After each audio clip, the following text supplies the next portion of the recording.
Երկրորդը չենք կարող մենք որևէ ձևով շրջանցել եւ չանդրադառնալ այն բոլոր այլանդակություններին, որոնք տեղ ունեցան հատկապես երեք Գյումրիում։ Իհարկե տարբեր process-ներ, տարբեր տեխնացուների նկատմամբ ճնշումների, հետապնդումների բավականին ծանր նաև քարոզչության միջոցով մենք տեսել ենք այս վերջին 2 ամիսների ընթացքում, սակայն այն ինչ որ տեղ ունեցավ 3 Գյումրիում ըստ էության իր անոնսը ստացել էր դեռևս չորեքշաբթի օրը խորհրդարանում կառավարության հետ հարց ու պատասխանի ժամանակ եւ քաղաքական իշխող մեծամասնության ղեկավարը խորհրդանի ամբիոնից ըստ էության հանձնարարություն իջեցրեց իրավապահ համակարգին գործելու իր պատկերացումների շրջանակներում, իսկ դրա հիմքում ոչ թե օրենքն է,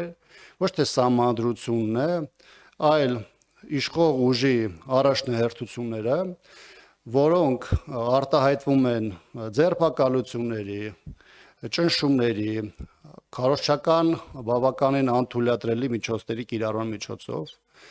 եւ երեք մեր գործընկեր նաեւ Մարտուն Գրիգորյանի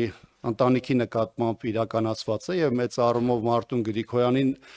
նկատմամբ առհասարակ այս օրերին իրականացող այս ողջ process-ը իմ նկարագրած